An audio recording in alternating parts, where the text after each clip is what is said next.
এই মাদ্রাসাকে পুনর্জীবিত করার জন্য পাগড়ি আছে, পাঞ্জাবি আছে, লম্বা নামাজ পড়ে না, এই মাদ্রাসার অবস্থা হয়েছে, এই মাদ্রাসার অবস্থা হয়েছে। এই জন্য এই মাদ্রাসাকে জিন্দা করো।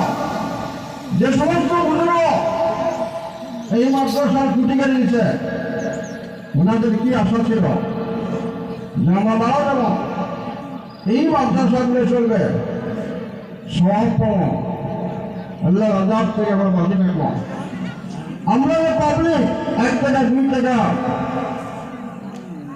100 200 করে ধান দেয় কেন দেয়?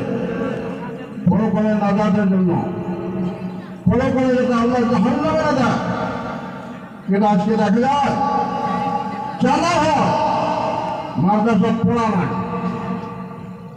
মাদ্রাসার ছাত্র নাই।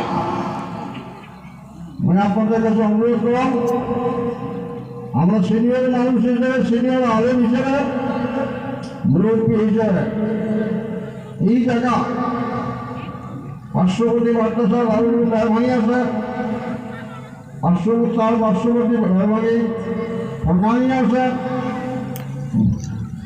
মাদ্রাসা পূর্ণ রূপ দেওয়ার জন্য ছাত্র দেন এবং ওস্তাদগুলার কেয়ার করে লক্ষ্য দেন যে ওস্তাদ খালি কালেকশন করবে না, পড়া পারবে, এটা লক্ষ্য দেওয়ার ব্যাপার।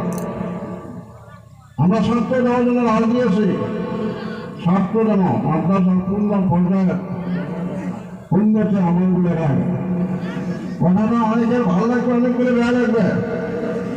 টিচার মিটার আসলে মানুষ ঠিক হয় না, টিচার মিটার আসলে মানুষ ঠিক হয় না। কেন মাদ্রাসা অবস্থায় লোক মাদ্রাসা কেন বানিয়েছে? ছেড়ে নেই মাদ্রাসা কেন আছে? ছেড়ে নাই আসার ছিল, এটা পাবলিকে কর, মূল শিক্ষক বলবো, মূল কমিটি বলবো।